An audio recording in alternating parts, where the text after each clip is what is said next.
Hello student, welcome back to my YouTube channel. तो जैसा कि हम लोग प्रीवियस क्लास में linear equation in two variable का चैप्टर पूरी तरह से फिनिश कर लिया था। तो आज की क्लास में हम लोग न्यू चैप्टर पढ़ने जा रहे हैं, इंट्रोडक्शन टू यूक्लिड्स ज्योमेट्री। ठीक है, तो यूक्लिड कौन थे? यूक्लिड एक यूनान के मैथमेटिशियन थे जिन्हें हम लोग फादर ऑफ ज्योमेट्री कहा था। इन्होंने अपने बुक्स द एलिमेंट्स में बहुत सारे फंडामेंटल प्रिंसिपल के बारे में ज्योमेट्री से रिलेटेड चीजों को बताया, जैसे कि पॉइंट्स क्या होते हैं, सॉलिड क्या होते हैं, सरफेस क्या होते हैं। ठीक है, इन चीजों को बताया। तो हम आज इसी चीज के बारे में इस चैप्टर में कवर करेंगे। तो सबसे पहले हम लोग इस टॉपिक में इस चैप्टर में कौन कौन सा टॉपिक कवर करना है इसको जान लेते हैं। तो सबसे पहले हम लोग कवर करेंगे introduction of Euclid geometry. Second topic क्या कवर करेंगे? यूक्लिड्स डिफिनेशन क्या होते हैं। थर्ड में क्या कवर करेंगे? यूक्लिड्स एक्सियम एंड पोस्टुलेट क्या होते हैं। तो सबसे पहले हम लोग देखते हैं इंट्रोडक्शन ऑफ यूक्लिड्स ज्योमेट्री क्या होते हैं।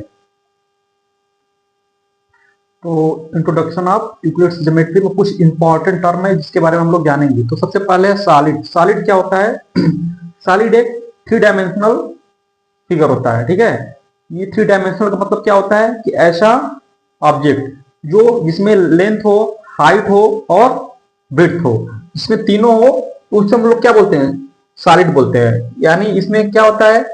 शेप भी होता है, साइज होता है और इसको पोजीशन होता है। पोजीशन मतलब इसको हम लोग एक प्लेस से दूसरे प्लेस पर ले जा सकते हैं। ये होता है सॉलिड। सॉलिड कोई भी चीज अगर सॉलिड है तो उसमें थ्री डायमेंशनल होते हैं। मतलब थ्री डायमेंशनल करने का मतलब उसमें लेंथ भी होता है और विड्थ भी होता है और हाइट भी होता है। ये तीनों चीज होगा तभी वो क्या होगा? सॉलिड होगा। अगर ये तीनों डायमेंशन नहीं है तो सॉलिड नहीं होगा, तब वो क्या हो जाएगा? टू डायमेंशनल हो जाएगा। ठीक है, तो सॉलिड होने का सबसे मेन रीजन क्या है? उसमें लेंथ होना चाहिए, विड्थ होना चाहिए और हाइट होना चाहिए, तब वो सॉलिड है। तो इसलिए कहा गया कि ए solid is a three dimensional object with shape, size and position. ठीक है, सॉलिड एक थ्री डायमेंशनल फिगर होता है जिसमें क्या होता है? शेप होता है, साइज होता है एंड पोजीशन होता है। ठीक है, तो ये होता है सॉलिड। ठीक है, तो फिर उसके बाद सरफेस क्या होता है कि a surface is that which has length and breadth only. Surface क्या होता है कि जिसमें केवल लेंथ और ब्रेड्थ हो। जैसे कि अगर कोई सॉलिड है, कोई ऑब्जेक्ट सॉलिड है, तो सॉलिड के जिस भाग को हम लोग स्पर्श कर पाते हैं वो क्या कहलाता है? उसका सरफेस कहलाता है। जैसे ये हमारा व्हाइट बोर्ड है, तो इसमें देखो लेंथ है, ब्रेड्थ है और इसका कुछ थिकनेस यानी मोटाई भी है। तो बोर्ड जो हमारा है ये सॉलिड है, बट इसका जो सरफेस जिसको हम लोग स्पर्श कर पा रहे हैं, जैसे ये इसका क्या है? सरफेस है। सरफेस जो होता है वो क्या होता है? टू डायमेंशनल होता है। इसका मतलब इसमें केवल क्या होता है? लेंथ होता है और विड्थ होता है। ठीक है, तो इसमें केवल टू डायमेंशनल होता है, इसमें थिकनेस नहीं होता। जैसे हमारा कोई पेज हो गया, जो पेज होता है उसमें क्या होता है? लेंथ होता है और विड्थ होता है, उसमें कोई थिकनेस नहीं होता है। तो उसको हम लोग इसीलिए कहते हैं टू डायमेंशनल होता है। इसलिए हमारा जो सरफेस होता है वो क्या होता है? टू डायमेंशनल होता है। इसलिए डिफिनेशन में कहा गया कि a surface is that which has length and breadth only, that is surface is two dimensional. ठीक है, ये होता है सरफेस। सरफेस के बाद हम लोग लाइंस के बारे में जाने थे कि लाइंस में केवल क्या होती है? लेंथ होती है। अगर केवल लेंथ है, लेंथ होने का मतलब वो क्या है? केवल वन डायमेंशनल होती है। जो लाइन होती है वो क्या होती है?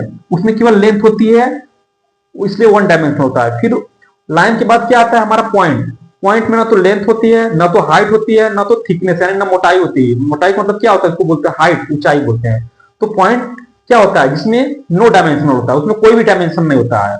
ठीक है, इसलिए हम लोग बता सकते हैं, यहाँ नोट में लिखा गया कि सॉलिड में क्या होता है? Three dimensional. थ्री डायमेंशनल का मतलब क्या होता है? इसमें लेंथ भी हो, विड्थ भी हो और हाइट भी हो, यानी हाइट का मतलब थिकनेस भी बोल सकते हैं। सरफेस में क्या होना चाहिए? केवल लेंथ और विड्थ होना चाहिए। लाइन में क्या होना चाहिए? केवल लेंथ होना चाहिए। लाइन की थिकनेस यानी मोटाई नहीं होती है। पॉइंट में क्या होना चाहिए? इसमें एक भी डायमेंशन नहीं होता। ये क्या होता है? जीरो। ठीक है, जीरो डायमेंशन। ठीक है, तो एक क्वेश्चन है अभी जो हम लोग टॉपिक पढ़े हैं, जो कि एनसीईआरटी का क्वेश्चन भी है। कहा गया कि the three step from solid two point, यानी सॉलिड से पॉइंट तक पहुंचने के लिए हमें कितनी स्टेप से गुजरना पड़ेगा।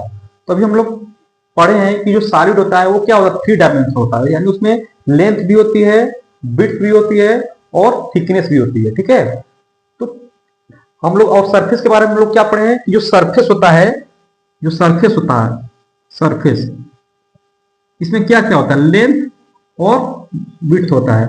और जो हमारा सॉलिड होता है उसमें क्या होता है, लेंथ होता है, विड्थ होता है और हाइट होता है। हाइट को हम लोग थिकनेस भी बोल सकते हैं, ठीक है। और जो हमारा लाइन होता है इसमें क्या होता है, केवल लेंथ होता है। और जो पॉइंट होता है ना तो इसमें इसका लेंथ कुछ होता है, ना तो हाइट होता है, ना तो थिकनेस होता है, यानी जीरो डायमेंशन होता है, ठीक है। तो हम लोग क्वेश्चन में कहा गया कि सॉलिड से पॉइंट पर पहुंचने के लिए कौन सा स्टेप सही है। तो देखो सॉलिड है, तो सॉलिड है तो अगर सॉलिड में से हम लोग क्या हटाए कि हम लोगों को लेंथ और विड्थ मिल जाए, तो यानी हम लोग हाइट यानी उसका थिकनेस अगर हटा दे, पहले हम थ्री स्टेप से हम लोग यानी थ्री डायमेंशनल से हम लोग कहां जाना होगा, टू डायमेंशनल। तो सॉलिड क्या होता है, थ्री डायमेंशनल, यानी उसमें से थिकनेस यानी हाइट को हटा दे तो हमको क्या मिलेगा, लेंथ इंटू लेंथ और विड्थ मिलेगा। यानी सॉलिड से सबसे सॉलिड के बाद हम लोग कहां आएंगे, सरफेस पे। अब सरफेस से अगर उसकी जो क्या विड्थ को हटा दे तो सरफेस से क्या होगा, टू डायमेंशनल से फिर हम लोग कहां आएंगे, वन डायमेंशनल पे। तो लाइन क्या होता है, वन डायमेंशनल। अब लेंथ भी हट जाए तो क्या बचेगा, पॉइंट, ठीक है। यानी जो हमारा स्टेप्स है, ये क्वेश्चन में पूछ रहा है कि सॉलिड से पॉइंट तक पहुंचने के लिए हमको कौन कौन सा स्टेप चाहिए। तो सॉलिड क्या होता है, सबसे पहले एक क्रम से आर्डर से चलेंगे। सॉलिड थ्री डायमेंशनल होता है, थ्री डायमेंशनल से कहां जाएंगे, टू डायमेंशनल। सरफेस हमारा क्या होता है, टू डायमेंशनल होता है सरफेस। फिर क्या होता है, लाइन हमारा क्या होता है, वन डायमेंशनल होता है। और पॉइंट क्या होता है, जीरो डायमेंशनल होता है। इस प्रकार से ऑप्शन ए क्या हो जाएगा, इसका करेक्ट है, ठीक है। तो यूक्लिड ने अपने बुक्स एलिमेंट में कुछ डिफिनेशन दिए गए हैं जिनको हम लोग यूक्लिड डिफिनेशन के नाम से जानते हैं। पूरे डिफिनेशन देखो इस प्रकार से दिए हैं। पहला डिफिनेशन क्या है, a point is that which has no part. अभी हम लोग बताएं कि एक point is that which has no part, मतलब पॉइंट का कोई पार्ट नहीं होता। इसका मतलब ना पॉइंट में ना तो लेंथ होती है, ना तो विड्थ होती है, ना तो हाइट होती है। मतलब पॉइंट क्या होता है, डायमेंशन लेस होता है। मतलब ये पॉइंट होता है, ये क्या बताता है, केवल पोजीशन बताता है। इसका ना तो कोई लेंथ होता है पॉइंट का, ना तो कोई थिकनेस होता है, ना तो कोई विड्थ होता है, ठीक है। इसलिए कहा गया point is that which has no part, ठीक है। नेक्स्ट क्या है, a line is a breathless length. अभी बताया कि जो लाइंस होता है, ये जो लाइंस होता है इसकी कोई चौड़ाई नहीं होती है, यानी ब्रीथलेस होता है। इसकी केवल क्या होती है, लेंथ होती है। क्या होती है, केवल लेंथ होती है। इसकी कोई ब्रीथ नहीं होती है, ठीक है। केवल लाइन की केवल होती है, लेंथ होती है, ठीक है। और नेक्स्ट क्या है, the ends of a line are point. जो हमारे लाइंस होते हैं इसका जो एंड पॉइंट होता है, जहां पर ये एंड होता है, देखो यहां पर ये क्या होते हैं, पॉइंट्स होते हैं, ठीक है। जो हमारे लाइंस होता है उनका जो एंड पॉइंट होता है, जो एंड होता है वो क्या होते हैं, पॉइंट होता है। यही कह रहा है कि the ends of a line are point, यानी जो लाइन का जो एंड होता है वो कहां पर होता है, पॉइंट्स पर होता है, ठीक है। थर्ड है।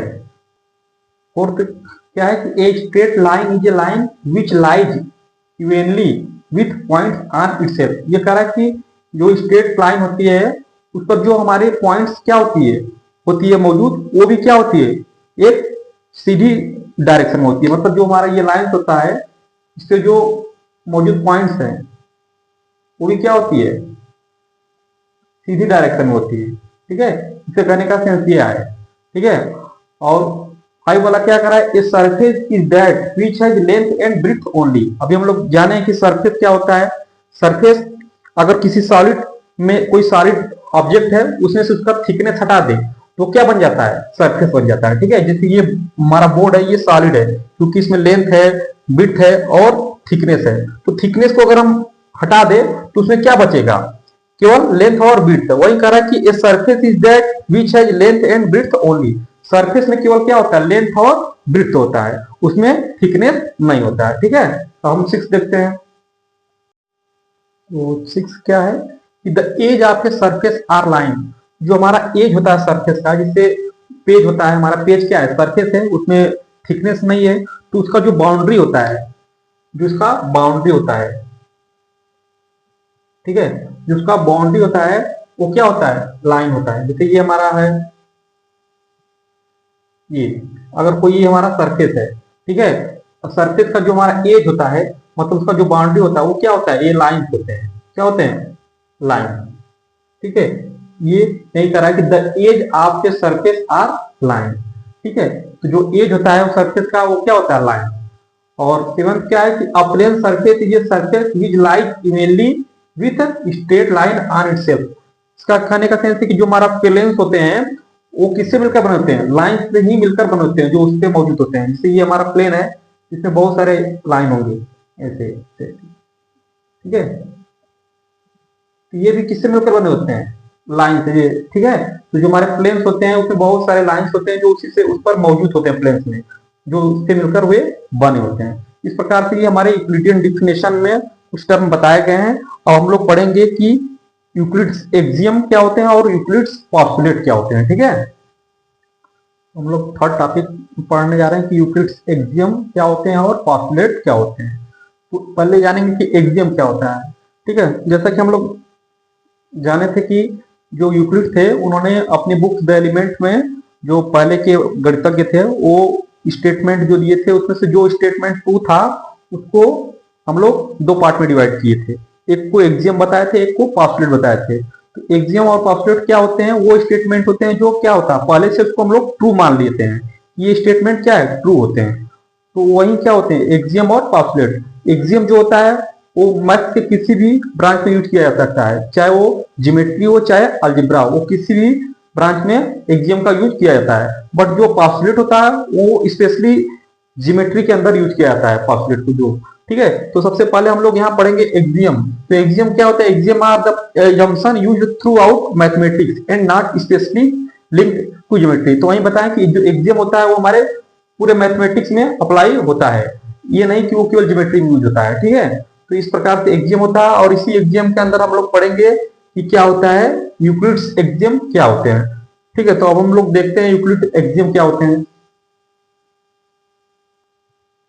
तो यहाँ पर हम लोग पढ़ेंगे यूक्लिड्स एक्सियम। तो जो हमारे यूक्लिड्स एक्सियम है वो 7 एक्सियम होते हैं, ठीक है। तो 7 एक्सियम होते हैं, तो उन लोगों को हम लोग एक एक करके देखते हैं। तो जो हमारा पहला एक्सियम है वो क्या है कि things which are equal to same thing are equal to one other. इनके कहने का सेंस है कि जो चीजें इक्वल है, ठीक है, जो चीजें सेम चीजों के इक्वल है तो एक दूसरे के भी क्या होंगे, इक्वल होंगे। इसका कहने का सेंस ये है कि अगर देखो इफ ए बराबर बी है, यानी यहाँ पर ए बी की इक्वल है और सी भी बी की इक्वल है, ठीक है। ए बी की इक्वल है और सी भी बी की इक्वल है, तो कह रहा है कि ये एक दूसरे के भी क्या हो जाएंगे, इक्वल होंगे। इसलिए ए भी क्या हो जाएगा, सी के इक्वल हो जाएगा। आप लोग अगर नहीं समझ तो आप खुद देख सकते हैं, ए क्या है, बी के इक्वल है, ठीक है, और बी क्या है, सी के इक्वल है। ए बी की इक्वल है, बी सी की इक्वल है, तो बी की जगह हम लोग क्या रख सकते हैं, सी रख सकते हैं ना, क्योंकि बी बराबर क्या है, सी है। तो इसलिए हम लोग इसको लिख सकते हैं कि ए सी के भी इक्वल होगा। तो ये पहला जो हमारा इनका स्टेटमेंट वही है कि things which are equal to same thing are equal to one other. मतलब जो चीजें सेम चीजें की इक्वल है वो एक दूसरे की इक्वल भी होंगे। यहाँ पर जैसे कि ए भी बी की इक्वल है, सी भी बी की इक्वल है, तो ए भी क्या हो गया, सी के इक्वल हो जाएगा। यही पहला स्टेटमेंट इनका था, ठीक है। सेकेंड क्या है कि if equal are added to equal then whole are equal. अगर कोई दो चीजें हैं वो आपस में इक्वल है, जैसे यहाँ पर ए और बी क्या है, इक्वल है, तो ए और बी दोनों में अगर कोई सेम चीज ऐड करे, सेम नंबर ऐड करे, ठीक है, तो भी जो आएगा आफ्टर होगा वो भी क्या होगा, इक्वल। जैसे कि देखो यहाँ पर ए और बी बराबर है, ठीक है। तो सपोज करो इसमें भी हम लोग कोई नंबर ऐड कर रहे हैं, ऐड क्या किए हैं, सी। ए में भी सी ऐड किए तो और बी में भी सी ऐड किए, तब पर भी दोनों इक्वल होंगे। जैसे अगर कोई दो स्टूडेंट है, दोनों का डेट ऑफ बर्थ सेम है, ठीक है, दोनों का डेट ऑफ बर्थ सेम है, तो अगर हम पूछे 10 इयर्स बाद उन दोनों की आयु क्या होगी, तो 10 इयर्स बाद भी जब दोनों का डेट ऑफ बर्थ सेम है तो 10 इयर्स बाद भी दोनों का डेट ऑफ बर्थ क्या होगा, जो उनकी एज आएगी वो भी सेम होगी। तो सेम यही चीज कह रहा है कि अगर दो चीजें इक्वल है तो उनको इक्वल चीज दोनों में ऐड करने पर, मतलब ए में भी कोई वही चीज ऐड करे जो बी में ऐड करना है, तो भी जो आएंगे वो भी क्या होंगे, इक्वल होंगे। इसलिए अगर देखो ए बराबर बी है तो ए में भी सी ऐड कर रहे हैं, बी में भी वही सी ऐड कर रहे हैं, तो जो प्राप्त होगा वो भी क्या होगा, सी ही होगा। जैसे इसमें 5 बराबर 5 थे, अगर यहाँ पर भी 3 ऐड कर रहे हैं, इस साइड भी, इस साइड भी 3 ऐड कर रहे हैं, तब पर भी क्या आएगा, 8 बराबर 8 आएगा। तो यही इनका सेकंड एग्जाम है कि if equal are added to equal then whole are equal. अगर दो चीजें इक्वल है और दोनों में सेम कोई चीजें ऐड कर रहे हैं तो जो होल आएगा, जो उसके बाद आएगा, वो भी क्या होंगे, इक्वल ही होंगे दूसरे। ठीक है। थर्ड क्या है, अब वहां पर ऐड था, यहाँ पर सब्ट्रैक्शन है। Third, if equal are subtracted from equal then reminder are equal. अगर कोई दो चीजें इक्वल है, इसे देखो यहाँ पर ए बराबर क्या है, बी है। ठीक है, ए बराबर बी है और दोनों में से क्या कोई सेम नंबर क्या करे, सब्ट्रैक्ट करे, तो जो होल प्राप्त होगा वो भी क्या होगा, इक्वल होगा। जैसे देखो यहाँ ए बराबर क्या है, बी है। ठीक है, इसमें से भी सी कम कर रहे हैं, इसमें से भी सी कम कर रहे हैं, तब पर भी दोनों क्या होंगे, इक्वल होंगे। जैसे अगर कोई दो स्टूडेंट है, दोनों का डेट ऑफ बर्थ सेम है, हम पूछे 5 वर्ष पहले उनका एज क्या होगा दोनों का, तो 5 वर्ष पूर्व भी उन दोनों का एज वही रहेगा, तो सेम चीज यहां पर भी वही है। ठीक है, तो हम लोग अब फोर्थ एग्जाम देखते हैं। तो फोर्थ एग्जाम क्या है कि things which coincide with one another are equal to one another.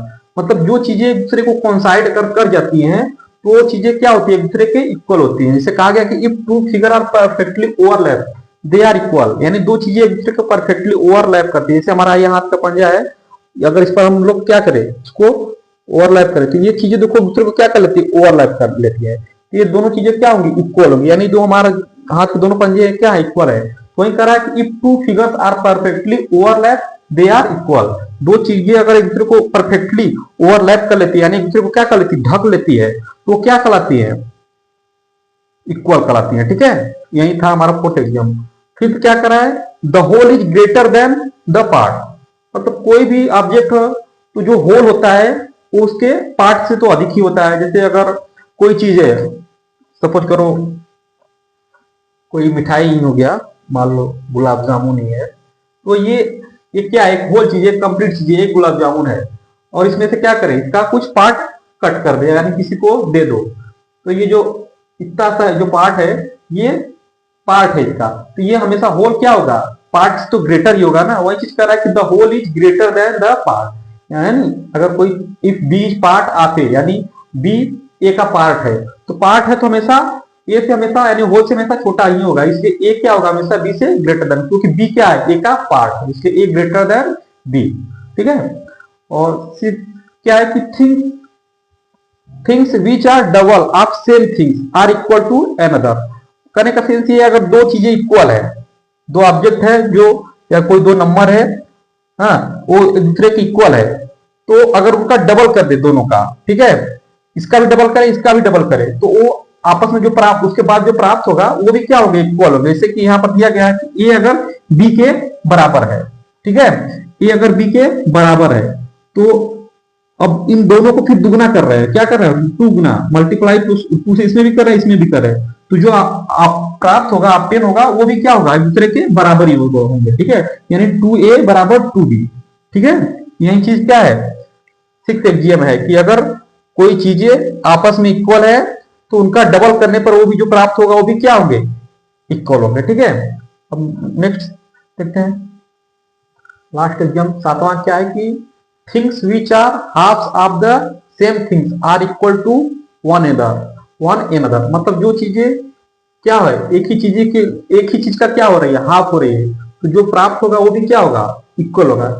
If जिसे कहा गया कि यदि a इक्वल टू क्या है, b है, हाँ, a इक्वल टू क्या है, b है, अगर इनका हाफ करें, ये चीजें आपस में क्या है, सेम है, a इक्वल टू b है, यानी सेम है, कहा गया सेम थिंग्स आर इक्वल, अगर उनका हाफ करें तो a इक्वल टू b है, यानी सेम थिंग्स है, अगर इनका हाफ भी किया जाए, यानी a/2, a का भी हाफ किया जाए और b का भी हाफ किया जाए, ये दोनों क्या होंगे, इक्वल होंगे, क्योंकि जब इक्वल है तो हाफ भी करेंगे तब पर भी क्या होंगे, इक्वल होंगे। ये सातवां एग्जाम है कि things which are halves of same thing, यानी जो चीजें सेम है उनका हाफ करेंगे, जो प्राप्त होगा वो भी क्या होगा, इक्वल होगा, यानी a/2 और b/2 को हाफ, जो हाफ है ये प्राप्त हुआ आपको, ये भी क्या होंगे, इक्वल होंगे। ठीक है, तो यही हमारे यूक्लिड के 7 एग्जियम थे। ठीक, इन्हीं एग्जियम का यूज करके हम लोग क्वेश्चन भी करेंगे। अब नेक्स्ट क्या देखेंगे, यूक्लिड का पोस्टुलेट क्या होता है। ठीक है, तो जो हमारे यूक्लिड पोस्टुलेट होते हैं वो 5 पोस्टुलेट है। ठीक है, तो पास्टुलेट बताया था कि पास्टुलेट जो होता है ये हमारा मैथ के स्पेशली ज्योमेट्री पार्ट के लिए यूज किया जाता है, और एक्सियम हमारे सभी मैथमेटिक्स के सभी पार्ट में यूज किया जाता है, चाहे अलजेब्रा हो, चाहे अरिथमेटिक हो, चाहे ज्योमेट्री हो। तो हम लोग पास्टुलेट पर हैं जिसका यूज हम लोग स्पेशली ज्योमेट्री मैथ में करते हैं।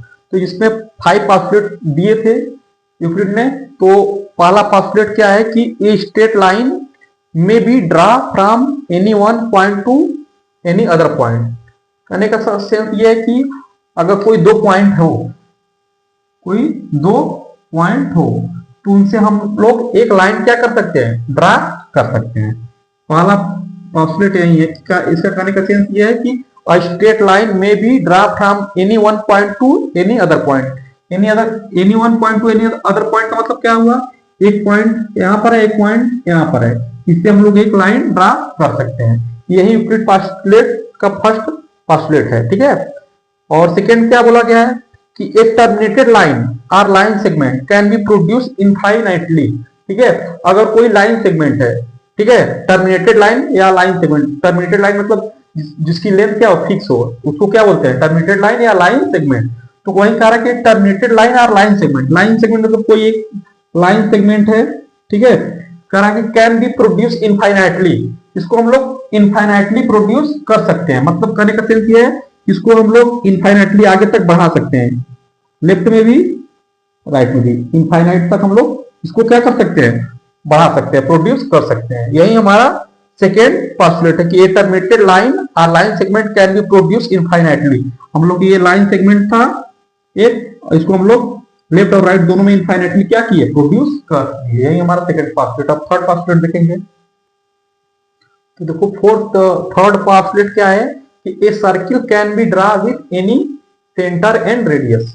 मतलब कोई भी सर्किल को हम लोग ड्रा कर सकता है अगर हमको उसका सेंटर पता हो जाए और उसको उसमें किसी भी लेंथ का रेडियस दे दिया जाए, तो हम लोग एक सर्किल ड्रा कर सकते हैं। कहने का सेंस यही है कि a circle can be draw with any centre and radius. अगर मान लो एक सेंटर है और इसमें एक हम किसी भी लेंथ का एक रेडियस है, इससे हम लोग क्या कर सकते हैं, एक सर्किल ड्रा कर सकते हैं, ठीक है, कंपास की हेल्प से। करने का सेंस यही है, ठीक है। वो सेंटर मान लो इसका लेंथ कुछ भी है, ठीक है, एल, तो इससे हम लोग एक सर्किल ड्रा कर सकते हैं, ठीक है। इसके कहने का सेंस यही है, ठीक है। तो फोर्थ क्या है कि all right angles are equal to one in other. कहने का सेंस है जितने भी राइट एंगल होते हैं, ठीक है, राइट एंगल मतलब 90 डिग्री के एंगल जितने भी बना रहे हैं वो एक दूसरे क्या होते हैं, इक्वल होते हैं, ठीक है। ये एक दूसरे क्या होते हैं, इक्वल ही होते हैं। All right angles are equal to an other, ठीक है। ये हमारा फोर्थ एग्जाम है। तो अब हम लोग फिफ्थ एग्जाम देखते हैं जो सबसे इंपॉर्टेंट है। तो देखो यूक्लिड पास्टुलेट का जो फिफ्थ पास्टुलेट है वो सबसे इंपॉर्टेंट है। इसमें क्या कर रहा है कि if a straight line falling on two straight line make the interior angle on the same side less than two right angle, then two straight line produce indefinitely meet on that side.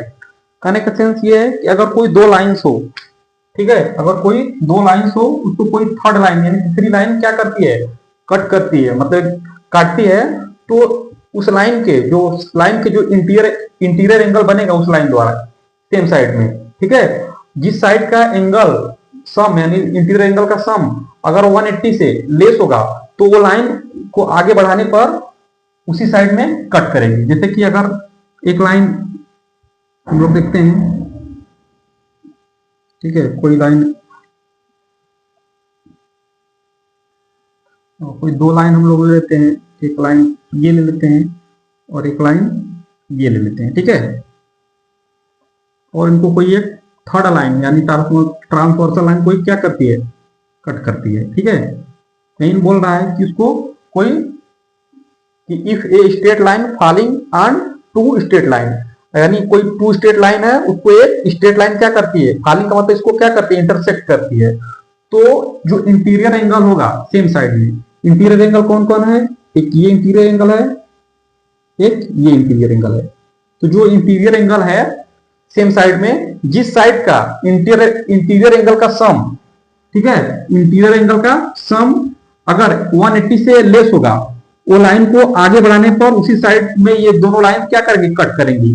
तो देखते हैं, देखो अगर ये मान लो x है, ये y है, ये a है, ये b है।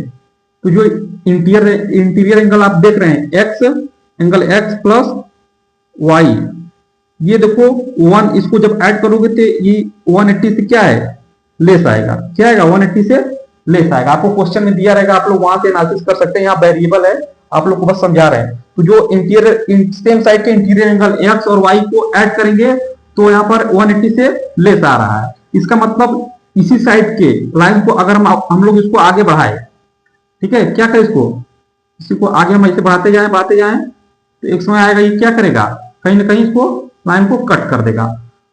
बट इधर का जो एंगल का इंटीरियर एंगल का सम है, ये क्या है, ये 180 से ग्रेटर है। क्या है, 180 से ग्रेटर है। इसका मतलब इसको हम लोग आगे बढ़ाते जाएंगे, ये कहीं काटेगा ही नहीं। ठीक है, तो इस पास्टुलेट का यही कॉन्सेप्ट था कि अगर कोई दो लाइन है उसको एक थर्ड लाइन क्या करती है, कट करती है, तो उस लाइन का जो इंटीरियर एंगल का एक ही साइड का जो एंगल का सम है, अगर वो 180 से क्या होगा, लेस होगा, तो उसी साइड में कहा है ना, ऑन दैट साइड, उसी साइड में उस लाइन को आगे बढ़ाने पर कहीं उसको क्या करेगी, लाइन आपस में एक दूसरे को कहीं नहीं कट करेंगे। ठीक है, इस प्रकार से ये यूक्लिड का 5वां पास्टुलेट था, जो कि बहुत इंपॉर्टेंट है। और हम लोग नेक्स्ट टर्म पे इस पास्टुलेट और एक्सियम से रिलेटेड सारे क्वेश्चन एनसीईआरटी एग्जाम पर चेक करेंगे। ठीक है, अगर वीडियो अच्छी लगी तो उसको लाइक या सब्सक्राइब जरूर कीजिए। Thank you so much.